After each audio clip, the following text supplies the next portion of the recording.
முச்சங்கம் வளர்த்த மொழி தேனினும் இனிய மொழி செம்மொழியினும் மகிடும் சூடி சிறந்தை பிறந்த மொழியாகிய என் தாய்மொழியான செந்தமிழ் மொழிக்கு எனது முதற்கண் வணக்கத்தை தெரிவித்துக் கொள்கிறேன்.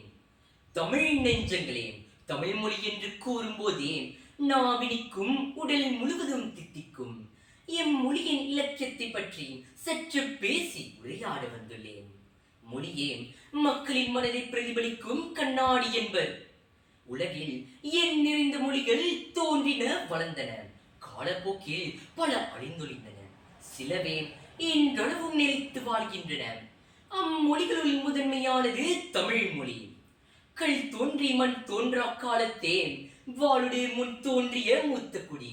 புறப்பொருள் வெண்பாமாலை எனும் புற இலக்கண நூலில் கூறுவதை கொண்டு தமிழின் பழமையை அறியலாம்.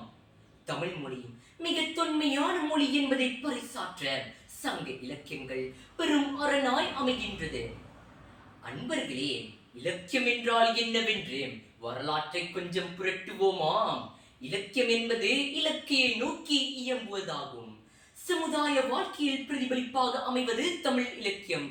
ஓர் இலக்கியம் தோன்றிய சமுதாயத்தில் நாகரிகம், பண்பாடு, அரசியல், சமயம் முதலானவற்றை நேரடியாகவோ மறைமுகமாகவோ உணர்த்தி நிற்கும் மக்களின் உணர்வுக்கு உவகை அளிப்பதுதான் கலை.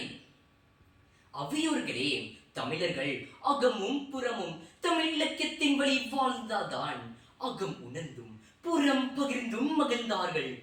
எனவே தமிழ் மொழி அன்று முதல் இன்று வரை மாந்த வாழ்வில் பல்வேறு பரிணாமங்களாக திகழ்கின்றன என்று கூறி எனது உரையை முடித்துக் கொள்கிறேன். நன்றி, வணக்கம்.